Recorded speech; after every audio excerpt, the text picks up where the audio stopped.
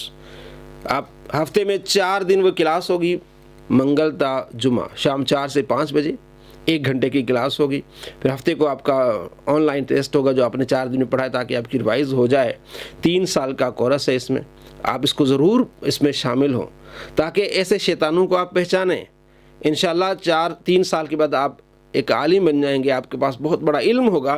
آپ اللہ کے کرم سے اپنے ایمان کی حفاظت کریں گے اور اپنے ارد گرد مسلمانوں کی ایمان کی حفاظت کریں گے اور اپنے قرآن کو بہتر کیجیے. اس بارے میں بھی ہم نے کلاس شروع کرنی ہے 1 مئی سے, جس میں ہم نے قرآن پاک کی تعلیم دینی ہے. یہ 8 مہینے میں آپ مکمل قرآن پاک تلفظ کے ساتھ سیکھیں گے. بہت اہم چیز ہے کہ ہمیں قرآن پاک تلفظ کے ساتھ آنا چاہیے. یہ بھی 1 گھنٹے کی کلاس ہے, رات 10 سے 11 بجے.